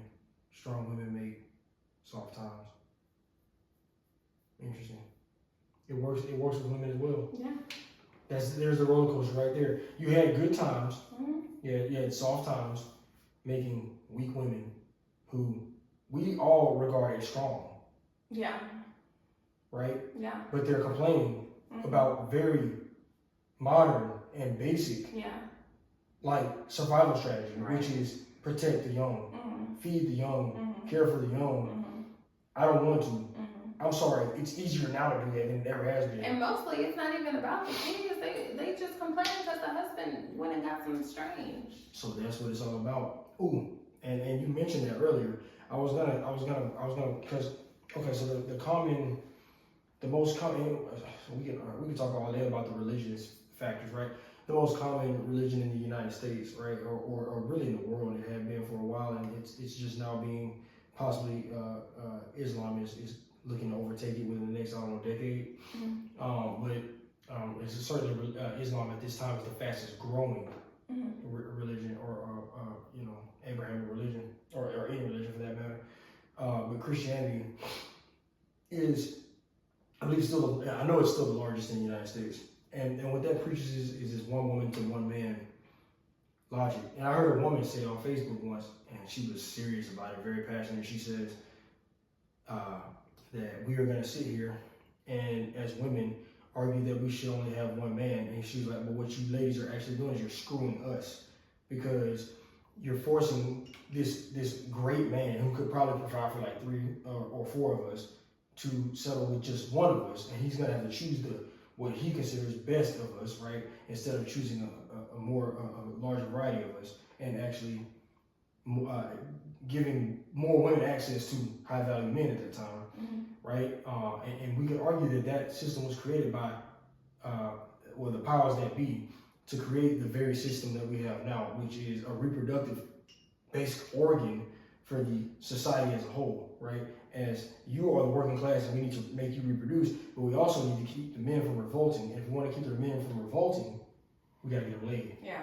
So we give one woman each man, and we mandate that via religious doctrine. I mean, nowhere in the Bible does it state, because I've been studying here Islam, I've been studying it recently, but I've grown up, I was a Catholic my whole life, and we studied vigorously the Christian faith. And nowhere in the Bible does it mention that one woman should be married to one man. Mm-hmm. It does say treat your wife well, and it does discuss a wife, but nowhere does it say she should be the only one. Mm-hmm. It doesn't say that. And the only book that actually does mention it, interestingly enough, is the Quran, which says that if you're going to have, how does it work? It says something along the lines of, if you're going to have more than one wife, then they must all be treated equally. Yeah. It's the only one that mentions one or a number of wives. Right. You understand? And it's only in the capacity to say that if you can't afford more than one, you only have one. Yeah. Interesting. So, and this is an odd question to ask a woman married to a man in a Christian society, right? But seeing we're not believers. The question where do you stand on that? I mean, you got a whole bunch of women that are absent a man at this time. That's true, but unfortunately at this point, at this point in time for like our generation, oh, that's true. That's true. Yeah, it's over. A high caliber man is not really gonna want to deal with it. Yeah, and their attitude, they're not gonna want to put up with it either. Right. As great of a man as you are, as many people and women that I'm sure look at you and see how you take care of our family, like. As much as they would love that in theory, like a lot of them, they're not gonna. What you say, girl? They get up one in the house, look, they get in here for 2 days, they're gonna fall. They're gonna be out. And then it's like, well, I don't wanna be, you know what I'm saying? If I have to share, then I wanna be number one. Yeah, you know what I'm saying? At least, but I'm like, the number one already exists. Exactly. Like, and with most of the good men out there that are gonna be able to provide for multiple women and create, many offspring, like they're already fucking taken. Yeah. So like, yeah, your chance to be number one is that shit's dead to zero, damn near. Yeah, it's gone. Unless you want a man that can provide a little bit less, or at the very least is not as skilled as these married men would be when providing for a woman and a family and being tolerant of a woman's temperament. But then again, like in the times we're now, nobody's gonna sit there and put up with that. If you can't, you talking from the woman's perspective? Yeah. The woman's not gonna put up with the multi-family, She's not gonna put up with a man that can kind of barely fucking like. Why would she? No, absolutely not. But these women, and what's interesting, these women won't even get with like one guy that is like. So they often ask the question on Fresh and Fit, and Kevin Samuels would ask it too. If you could, why don't you lower your standards? Right. They won't even lower their standards to get an average. To get a guy on their level. The average guy's part. Yeah. They won't even lower their standards to get a guy on their level, an average guy. Right. Who is more than sufficient. Yeah. And in $40,000, most parts of the United States, like 50% or more of the United States, you could live in $40,000 to $50,000 a year if the guy's making that, and that's average income for a man. If the woman contributes just a fraction of that, then they're set, they're fine. A lot of women won't even go there. So, and then you're saying that, so they won't even do that. They don't have the temperament. Yeah. You're trying to argue to deal with a man who's already had a family. Pretty much knows where he stands, and he's of substance. Interesting. So it's a no-go for them. These up-and-coming girls, these young ones, though. What about for them? I think that they have a better chance, especially. Automatically off the rip from a physical standpoint. From physical standpoint, they're more appealing for men. Certainly the women, our age and older. It's a tough fight, isn't it? It's a tough fight. You think there will be any hope if they were to, let's say, submit? Ooh, there's that word that they hate that word. Once again, there's so many simps out here. Like a woman literally could be overweight, like severely overweight, over childbearing age, could have a bad attitude. She be stinking ass, huh?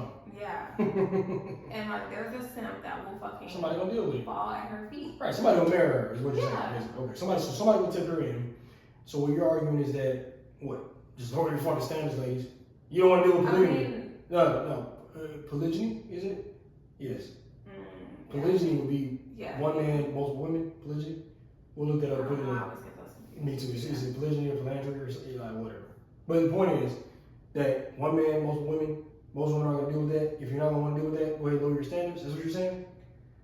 I'm saying, yeah, I think that's on. Basically. Yeah. Well, when you're saying, I know it's tough to say that because you have so much No, it's respect. not that. But you have so much.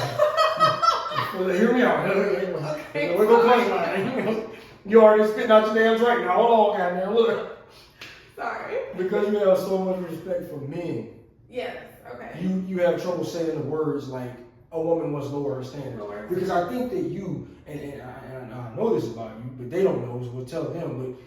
But Amber has respect for like all men, right? Men of because when she sees, you know the difference between a fuck nigga, fuck woman, Yeah, not all men.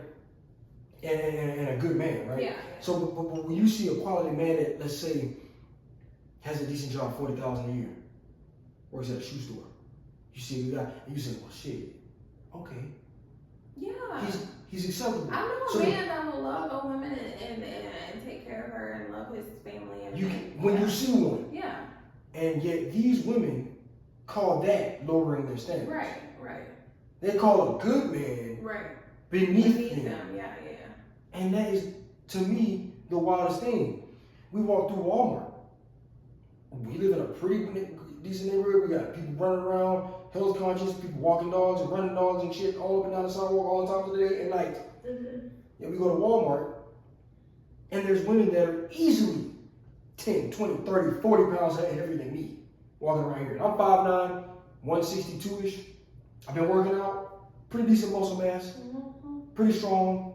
I can squat 300 pounds easy. Yet these women are walking around heavier than me. Yeah.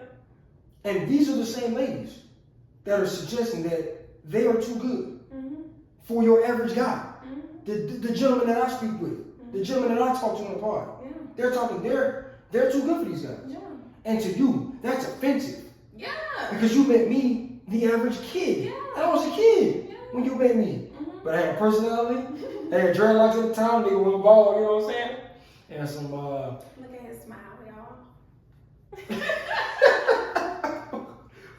you know what I'm saying? So I had a little something, but you gave it a chance. And we wound up making a family with it. You know what I'm saying? And so I think you look at that and you take like personal offense to it. And I know you do. Because you see a lot of these women, you see how they talk to me. Yeah. And this is why you get so pissed off. And honestly, this is why I was so mad. We were both mad because people close to us, real close. People in our immediate family, the way they treated me. It's funny because we all make a joke. We got a running joke. Me and Amber, we've been like socially outcast for the most part, right? And we say it's me. It's never her. It's always me. Folks don't like, but you know what I'm saying? Folks don't like me. And we talk a lot about the trauma that I guess we've been through, right, socially, and stuff. And really, it really all centered around that principle, that concept, that idea that people just don't seem to like me for some reason. A lot of people don't like a man who's in control.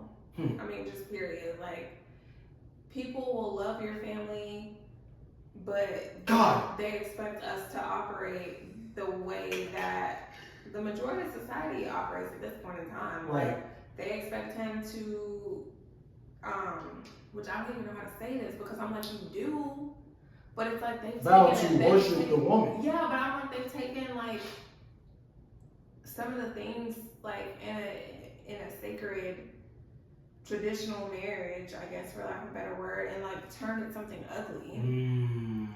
But I'm like, Yeah. the way he loves his family is, I mean, I don't know. I've never seen it, honestly. And a lot of people, like, I can understand, I can sympathize, I can try and empathize and understand, like, people don't see that. Like, Right. that's not something that people just walk around seeing, like, especially in this day and age. So, like, it's just, it's a hard concept for people, and, like, it's a shock factor. Like, when they see it, they're like, I don't really know how to take this.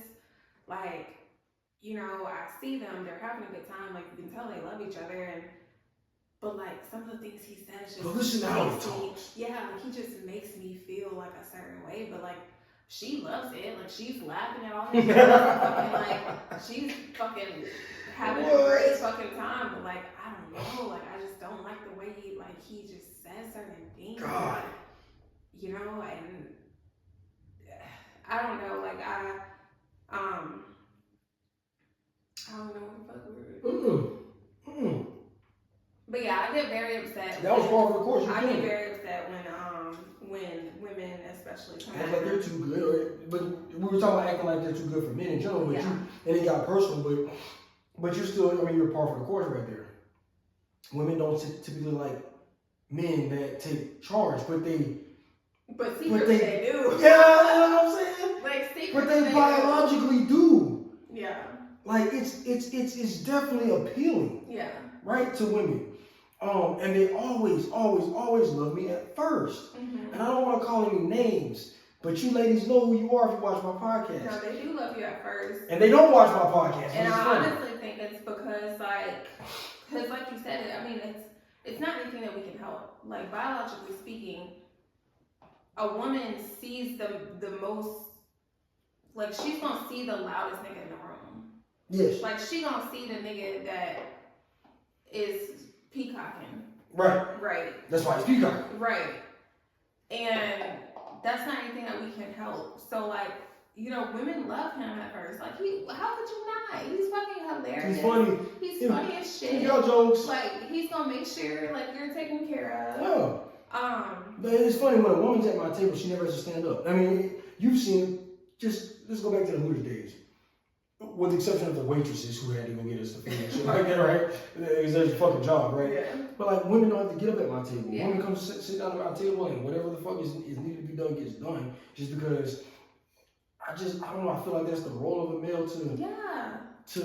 it's part of peacocking. Exactly. It's flexing. It's but like your, women like you know, hear they might hear the rhetoric that you spit God, and be like, cooking, right? When exactly. And that's the thing, like, you're not this man that just walks around with no, definitely that. like, serve me. But not that. Feed me. Like, Right. do this, do that. Like, no, like 9 times out of 10, 10 times out of 10, if you come over and like rob someone fucking cooking, like I'm gonna be sitting down, like I'm gonna be pouring the wine, making sure like he's good while he's cooking. Might be washing the dishes or some shit. I don't fucking know, like dealing with the kids. Generally, and then entertaining the guests, you'll have a conversation. I usually have my back turned at the stove, but I'm turning around, shouting back, yelling bullshit and talking shit, and joking with you guys. But I'm cooking. I'm providing a service. Yeah. Especially if your family comes over. Oh my God. Natalie loves my cooking, right? He loves just taking care of people. Like he felt that's his duty as being the man of the house, right? It's our job. Like, he loves to host and take care of people. And so like when I see women that, like, you know, they love him at first because of course you would. But then it's like, oh, like, I don't know, like, wait, did he just say that, like, that thing about women? Like, what did he say? Like, what he thinks men are, wait, what? Like, and it's like that little, like... What are some of the things? What are some of the things you think that repulse women? Because you just hinted on it. I think you have something in your mind. Maybe a few concepts, a few things that I think. What are things that I believe that women just would feel, ooh, it makes it feel icky inside, right? The weight thing. The first thing, women are too fucking fat. Do I say it like that? I don't know. I say it like that. Oh, I pretty much say it just like that. No, I might water it down for other people, but when I'm just talking to you, women are too damn fat. Women, most of the time just are dumb as hell and need to shut up. They got a lot of nothing to say. Yeah. And that's not just for women, that goes for most people. Yeah. But it's like nails on a chalkboard when a woman does it because then I can't do anything about it. Yeah. But 9 times out of 10, I'm expected to just sit there and tolerate it. Mm-hmm. And so that's the difference, really. It's not that, you know, I don't think that women are specifically less intelligent by, let's say, I don't know, de facto. That's not the proper way to say it either, because I do believe that Well, women, we just don't necessarily have the same skill set. Like our brains literally they're not wired are to. not wired That's what I'm the trying to same say. way, yeah. So I'm trying to go from more of a moral argument, not a biological one, if that makes sense. So I'm sitting there like I think women, I do think women have less of an impetus to become more intelligent because they don't need to. Like men will literally make babies with you guys no matter what, essentially.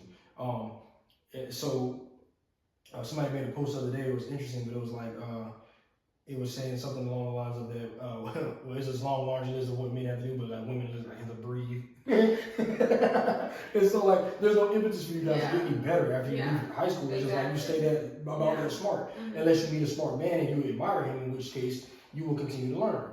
But and a lot of women don't, and that's unfortunate.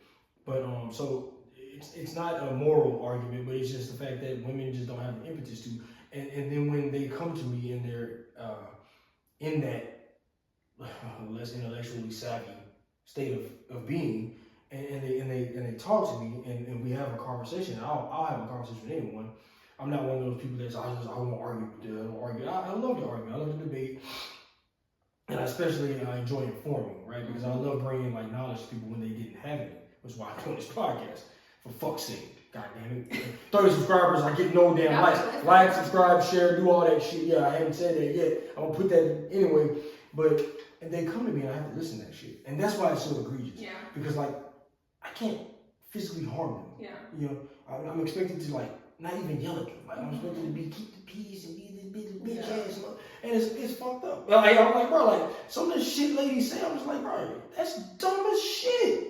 Bro, that by far is the dumbest shit I've ever heard. And like I said, men say it too, but then when a man says it, I'm like, bro, that's dumb as fuck. Off the rip. And then we can just not be friends.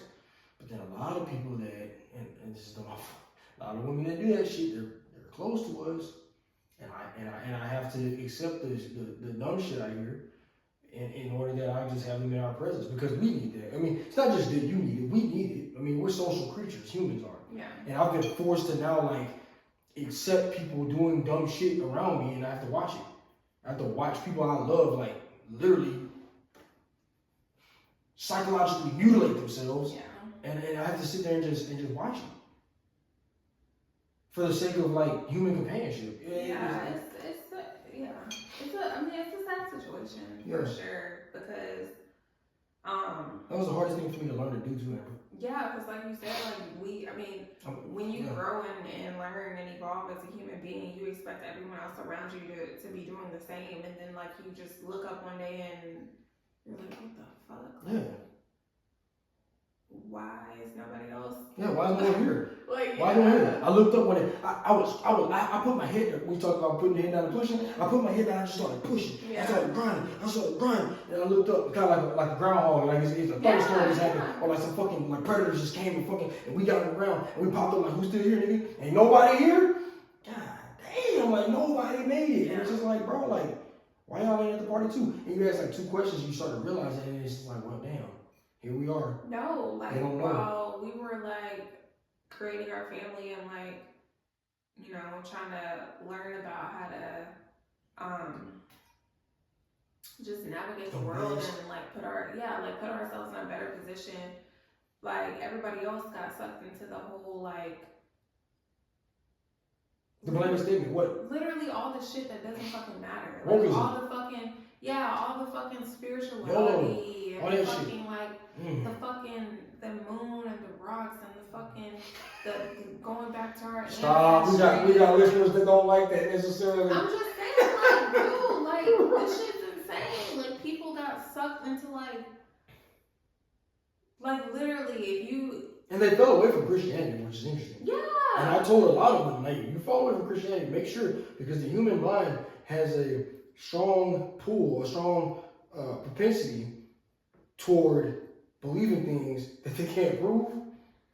And I have to be careful not to fall from one religion into another, and then right off into wickedism they go. Yeah, it's like, dude, how about we just fall into this fucking money? Like, I don't understand. Like, And that's the And there is thing. a That's the one thing root that of- like they tell you is evil, right? Yes, Oh, it's money evil. is evil. Root of all. Don't try to be fucking rich. Like, oh no, like. No, wait, let me correct you.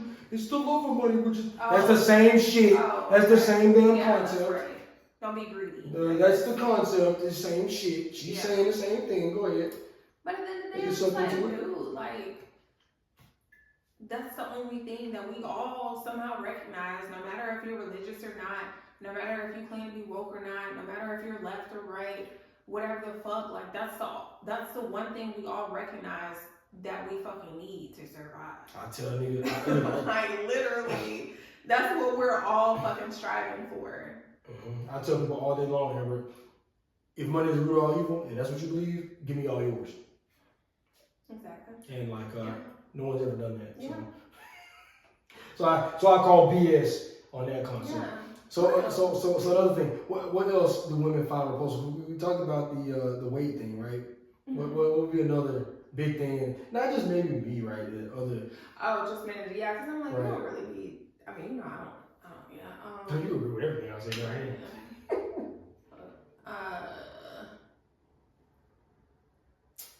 How about the submission thing? How about that? Because that, oh God, women have a point of contention with that I one. hate that word. Ooh, they don't Dude, like that I shit. hear so many arguments on Facebook, with single bitches It's always the single ones every time. about the fact that I like would just say I submit to my husband.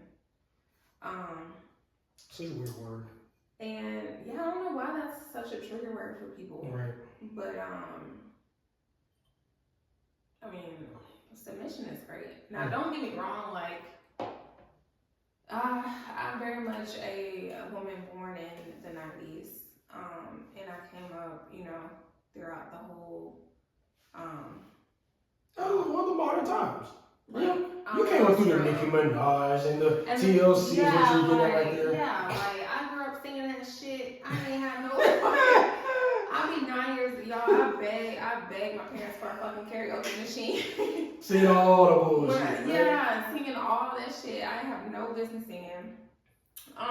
So yeah, like I that shit is so like it's dangerous. It's literal poison, and we don't even realize it's seeping into our brains. But like, you know, to this day, I still have to like actively try to work on not succumbing to the fucking bullshit. But Right. like, you know, naturally, biologically, women are selfish. Like, we're selfish creatures. We're here to fucking, you know, reproduce and get as much resources as we can to make sure our offspring survive. That's the first. I mean, and that's okay. Yeah. Despite what everyone says, like hypergamy is what they describe. Yeah. That is termed, so, and that is okay, right? For a woman, because that's your biological imperative. You need to find the male with the most resources possible to give. So thus you're always looking for that, which is okay. I totally accept this. Go ahead. Yeah. Right. So like, yeah, I'm not gonna sit up here and act like, oh, I'm just this, you know, submissive ass bitch that literally just whatever Rod says goes. Like, I gotta work for it. with a smile on my face type shit. Like, no, Yo, like, you know, now late, like, definitely within the, I don't know, what would you say, the last couple of years, like 3-4 years, I see. Yeah, like, About time we came across Kevin Samuels and yeah. yeah. The submissiveness has definitely, like, it's definitely easier. Mm. But like, there are still times where I'm like, well, I want this and I don't understand why I can't have it. Like, Oh, she be mad. I do everything else you say. But Like, not why that can't I? bad. But I know. Yeah, it's yeah. But it is something that I do have to try to, like, I have to be mindful of, and I have to, like, so yeah, so, you know, I don't try to, like, get on women too hard, because I do understand, like, you know, even with me being married to you for this long and like having been with you this whole time and having to like follow your lead this whole time, it's still hard for me. Right. So like, I can only imagine how hard it would be for a woman that hasn't had a man to fucking lead her and hasn't. I mean, like, we've got women that are trying to embark on this journey and like what they're meeting their guy. yeah. Some of them like they're thinking they're gonna meet him. I mean, some of them are my age and they're single still, and they're like, I'm gonna meet you at 30 when I'm set more in my ways and I don't know you at all. as opposed to you meeting me at 18. You were 18. Exactly. And not setting your ways and getting all that time knowing you're saying at 30 is still difficult. Yeah. And these women, I mean, what, impossible? Yeah. You know? I mean, I would say that. I mean, a woman's gonna have to really have like hit rock bottom pretty much. So is there any hope then? For who? You know what I'm talking about. You know the ones I'm talking about. Is there any hope for women our age? Hope that are for single? what though? For them to Marriage, get married?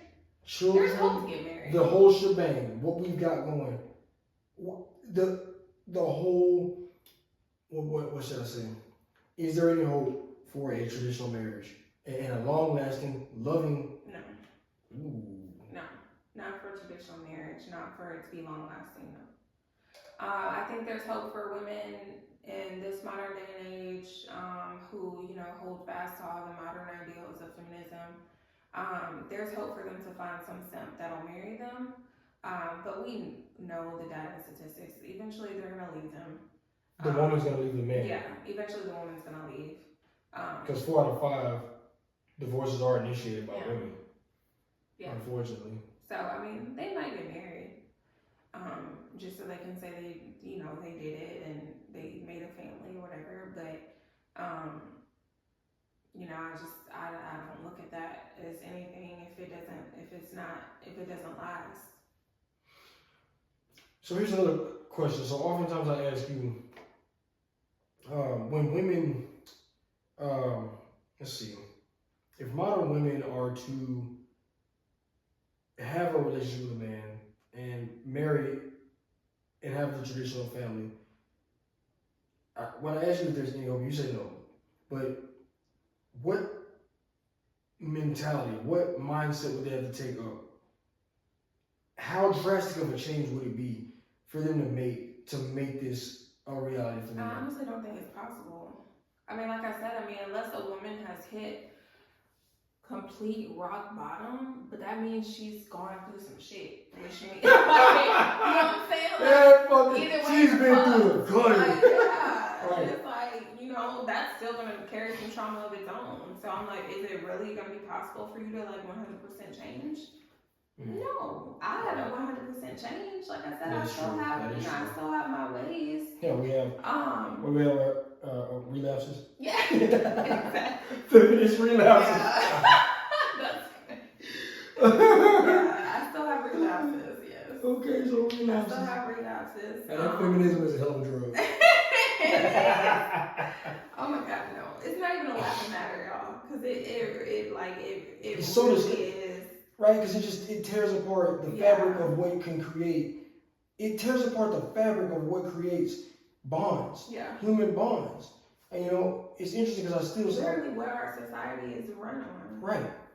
You know, we watch movies with our oldest boy, right? And we see how he sees when these women and men get together.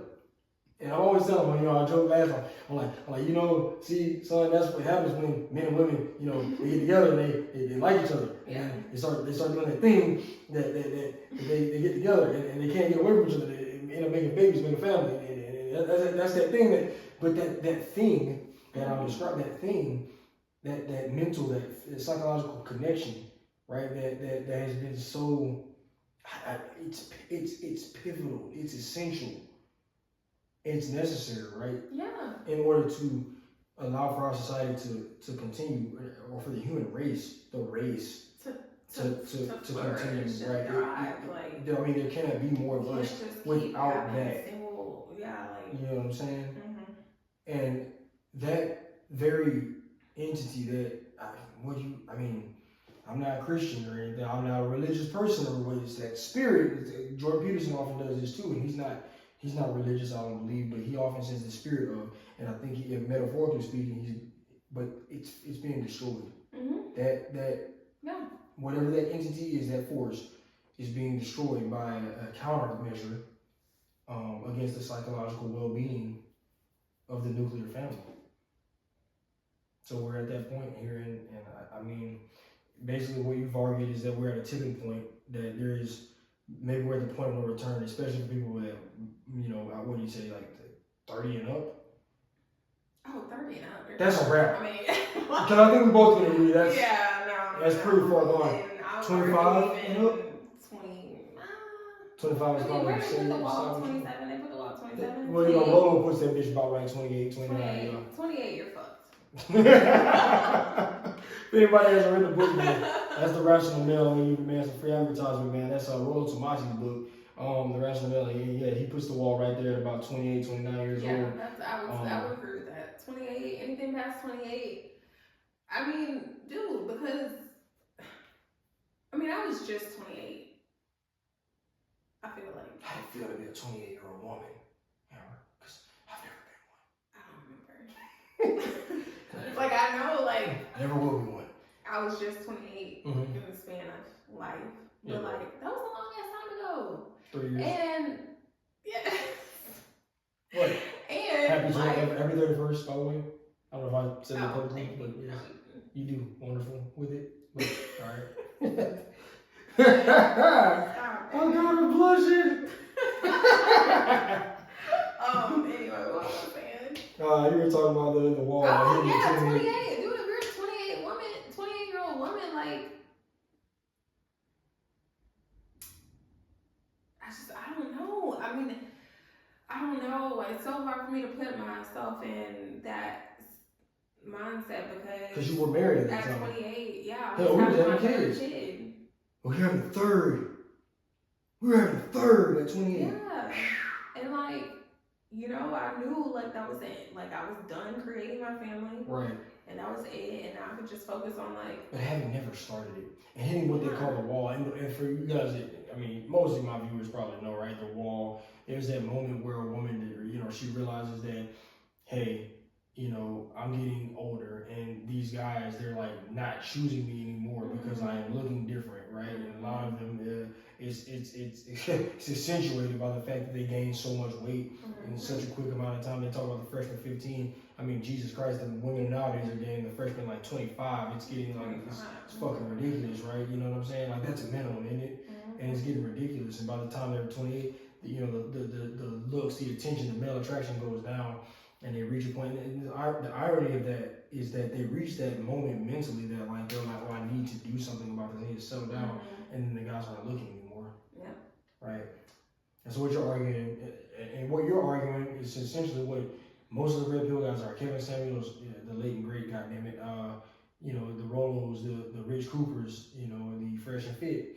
What these guys argue is that, you know, women should cash in when they're ahead. You live in casino. Dude, when yeah, your like chips when are you're at the casino, bro, cash in early, like, cause I mean, at this point in time, like, y'all know, like, the streets are fucking cold. It's like, cold, ain't nobody trying to be out here Inflation is fucking in their rampant. 30s trying to fucking goddamn figure out who the fuck they gonna make a family with, if they're gonna make a family. Like, right. you know, I just, the fear of being a woman and not knowing how your I couldn't imagine. life is gonna look I couldn't imagine. I could not at the imagine. end of your time. Like, I I couldn't just imagine. can't imagine. Like, you know, of course, like, nobody is a fucking mind reader. Nobody can, like, time travel or anything like that. But, like, I know that I have a general idea of what my life will look like when I'm old as fuck. You know what I'm Yeah, saying? right. Provided no Like, tragic, Yeah, provided nothing fucking you know, crazy like, happens. there's no trauma. Like, yeah. I plan to have all 3 of my kids. I plan to have my husband. Yes, we Like, lost I it. plan to have grandkids and so Right. forth, so on. Like, you know, extended family comes with that when our You're kids driving all start. around the country. Yeah, like, I have some semblance of an idea of what that looks like. And I can't imagine being the age I am now and There's still a blank space where your yeah, husband's like not supposed to be. knowing who that face, Even who's just like who I'm gonna man. fucking right. die with. Like that I'm shit saying, like, you don't even know, like, insane. dude, and every boyfriend you get, you're like, is this the guy? Is this the one? Like, it's in. I mean, God, And I see almighty. a lot of that shit. A lot of dude. that I see shit. a lot of women out In and here out, like in and out, in and in and out. out of relationships. I'm just like, how do you fucking do that? Man, what? How I do you couldn't do imagine that. I'm a male, but like I couldn't imagine sitting there and if I wanted to be married to a horse, if I wanted to have children with a woman, like who is the woman that's gonna be.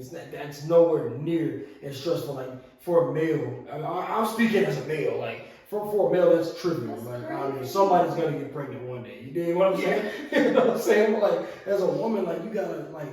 Who is that guy gonna be? Like it's very important that I make a good choice and he's a good father and all this, he can provide and so on and so forth. And a lot of women have no just earthly idea who that man's gonna be. Thus they can't picture their future, right? That's insane. That'd be extremely scary. I wanted to hit on something, midway through what you were saying. It hit me, and I was just like, dude, like it's very hard to be a woman. Like it's extraordinarily difficult, extraordinarily vulnerable situation to be in. Just existing as a female, like a female, pretty much like any species almost, with the exception of like a few predatory cats and maybe bears. Like it's insane being a female. I mean, even being a female bear, like when the winter is over and everybody emerges from their slumber and they've been on this fucking 3 to 4 month fast or whatever, and the male bears come out, they will eat the children. They created, you know what I'm saying? Like the females, I mean, it's extremely vulnerable. The males are significantly larger, these brown bears. And so it's an extremely vulnerable situation for both species to be a female, which is why males were created, to protect you guys, right? And especially fortunate enough for humans that we're primates and we act in accordance with the general idea of how primates would act. Men are there to protect women. We're physically larger, superior. I would argue that we're more mentally able to I guess actually investigate the world and figure out the strategies and the proper ways to go about things. We're built to do that, and I couldn't imagine being a woman without any type of male protection. Like, you understand what I'm saying? Like, I mean, physically inferior is one thing, but like all the other stuff I mentioned. And not only that, you guys, women have to take the extra step, and each time you decide to make another us, it takes 10 fucking months of vulnerability, sickness, tired, fatigue, fucking, and you're heavy. I mean, physically you're larger, right? And I mean, no, it's insane, dude. Like you're just extremely fragile. Creatures. I can't imagine. So that's why, like, I mean, I just try and give the best advice I know, which is, dude, just like fucking settle down as early as possible. Like, that's all I can tell you, because anything other than that is like, I have no idea. I can't imagine. And even when I try to like imagine that shit, it stresses me the fuck out. Sometimes I think about, because I feel like I should, if something were to happen to you. Yeah, right. And like the step, we talked about like the steps I would take, and even with having your guidance and like telling me exactly what the fuck I should do, like I still freak the fuck out. I'm like, dude, like, that's just a lot. It is a lot. Yeah, I can't imagine having. Part of the guidance that I give Amber, honestly, guys, and because of the mental stress that he puts on her just to imagine a world without me, is find another guy immediately. I mean, you shouldn't have trouble doing it. We've kept in great shape. We've kept you on. You've done well. So, but yeah, find another dude, because even though I do have the insurance to take care of the family after I was to pass if something was untimely to occur, it's gonna be a whole stress event. You know what I mean? So like taking the steps that I put forth is just the first step. Like you still have to go ahead and create another family. If a man would take you, and I would hope that they would. Because I hate to see you out there just navigating the world on your own. Jesus Christ. Y'all fucking fiasco, goddamn. Look at the kid's head, you chopped off, like, metaphorically speaking. I mean, it'd be like, oh my God, it'd be a mess. Jesus. Which is what y'all are seeing now. That's what we're witnessing. Like, you got a lot of women out here that are having fucking kids, and they not even having kids, and just don't know what the fuck to do. I mean, we've seen, at this time, what we believe we're observing at this point is we've got a few people that we know that we believe are drug addicted. I mean, on some heavy substances, like some real bad stuff, you know what I mean, guys? And, ladies, listen, you know, I'm gonna shoot again. I'm gonna try this one more damn time for y'all. For the ladies that are listening, but like your age, our age, older, like what do they do? What do they do? They you know, single women, no children, single women with children, help them out. What do they got? It's a wrap. I mean, I was just playing. Look, I don't know. I don't know. You know what I'm saying? And I don't feel like I'm the person that should be giving this. Look, I'll tell you, I got married at 18. That's all I fucking know. but you know what I would tell them? If I could tell them, you have to absorb the principles of the 18-year-old girl. They're not gonna want to do this. But you know what truly was the deciding factor? You know what really got you? You know what really won me over? They're not gonna like it. You're not gonna like it. You don't like it. Come on. I have to say that. That's part of it. That was it. You talking about that booty. No.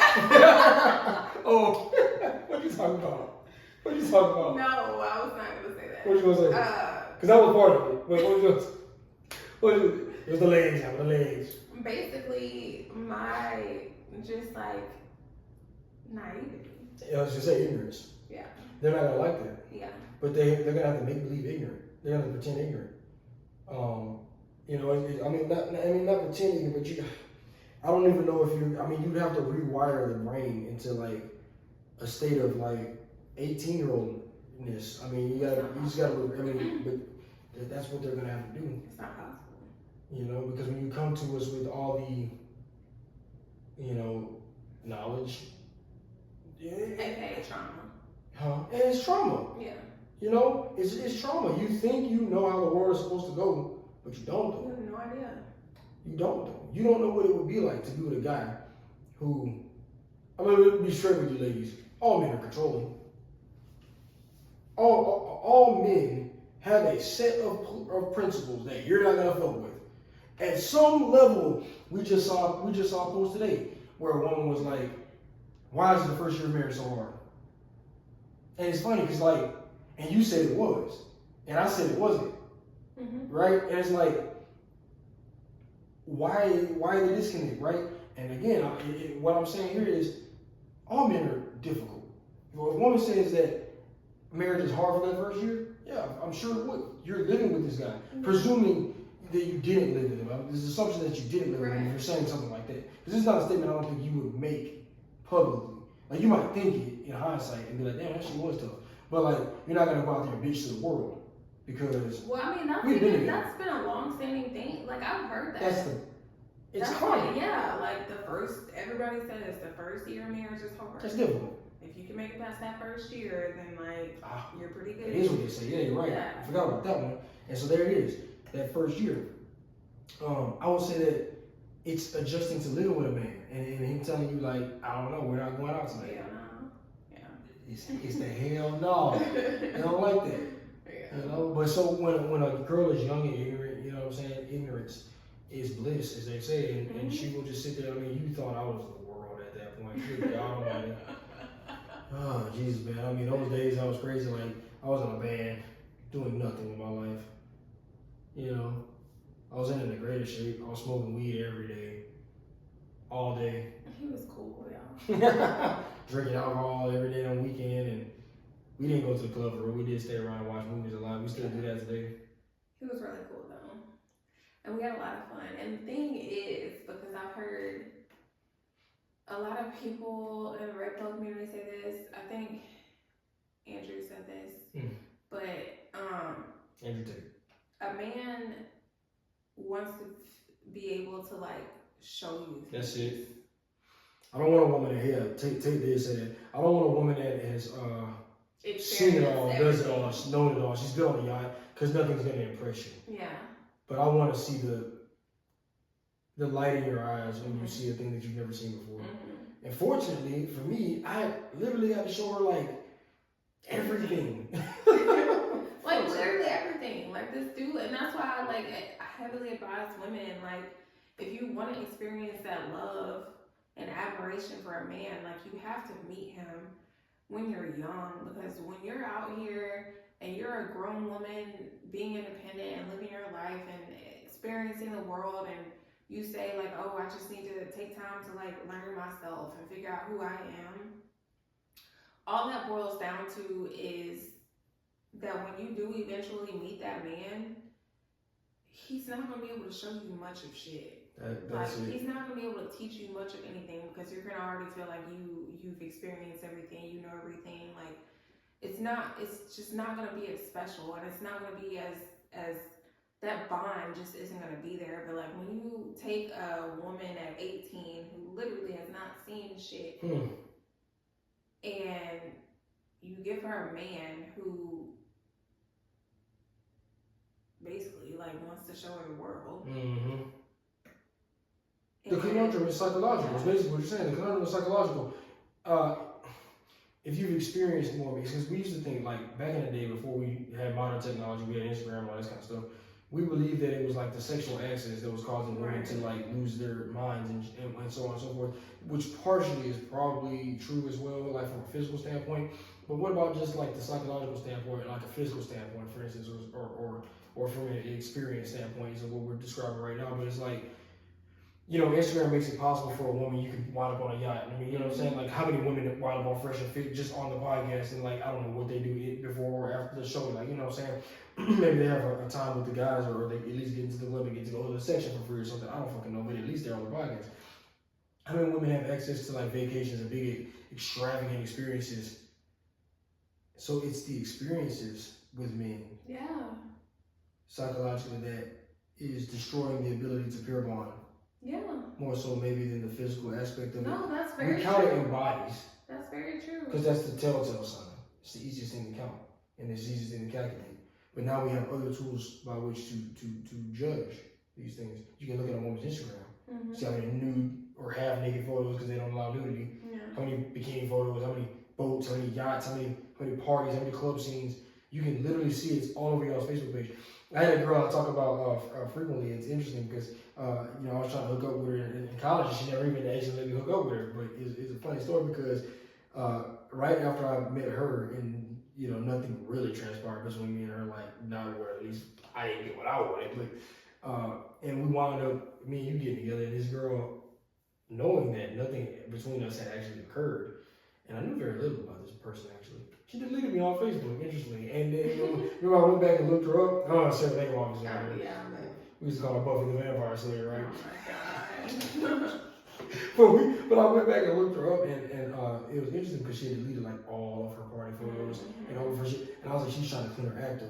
I was like, and it's good that she's starting there because if she cleans up her social media and like moves out of the city where we knew her from, which is, you know, Alabama, Birmingham, if she cleans up the page and then moves away, it's a done deal. She's fine. Everything, she's secure. No problems. No one will know who this girl is. And she's cute, so she'll have a chance elsewhere. Yeah. So a lot of the fucking, it's crazy because a body count can be lied about all day long. But that social media profile, and that's why Fresh and Fit, Myron, commented, they asked, would you delete your Instagram for the guy of your dreams? And these women overwhelmingly said no. But I'm starting to notice that women are learning. Yeah, no, they are, because lately a lot more of them are being like, yeah. Come on the show, they're agreeable with Myra Yeah. in particular, Yeah. who is the combative force more so on that show. So they said women are learning. So yeah. So I think we'll wrap up tonight, but I you know, we crossed a lot of good points. I want to leave women with this. Like, I think, you know, that the first step to changing your ways, changing your life, I think, is acceptance, or at least understanding, acknowledgement of what needs to be changed. I see a lot of that happening now. However, what I don't see is acceptance, and I don't see follow through. I see a lot of women accepting the rhetoric that's preached on podcasts like mine. I see the Fresh and Fit. We see the girls coming in, they're agreeing with Myron more so and everything. But what I'm not seeing is follow through. Yeah. I see a lot of women on Facebook that will have conversations with me. They'll make posts, and men will disagree in the comment section. And these women are just not changing their action. Matter of fact, they're doubling down, tripling down, some of them quadrupling down. They're getting more naked. They're getting more loosey-goosey. And I'm like, you know, when is it in? Just, yeah. At the end It's of in the your own day, hands, ladies. That's it. yeah, At the end of the day. I mean, Men have spoken, and we'll just marry younger. you've gotta like just be honest with yourself. Yeah. Stop lying and telling yourself that you'll be happy by yourself and whatever whatever you tell yourself at night. Because we're all gonna be old one day. And like as much fun as you may be having now, or as much fun as you can like pretend you're having, and you can only do that for so long. Yep. So, y'all take steps to move in the right direction. Y'all hear what we're saying? You heard it. You heard it from the lady herself, Amber Thomas. The bun, the ton of bun fun, the can of all of it, the legs, Oh my god, okay. the face, the lips, the eyes, all of it, man. You heard it from the lady herself, man. Look, it's been real, man. We appreciate it, Amber. You want to tell them peace?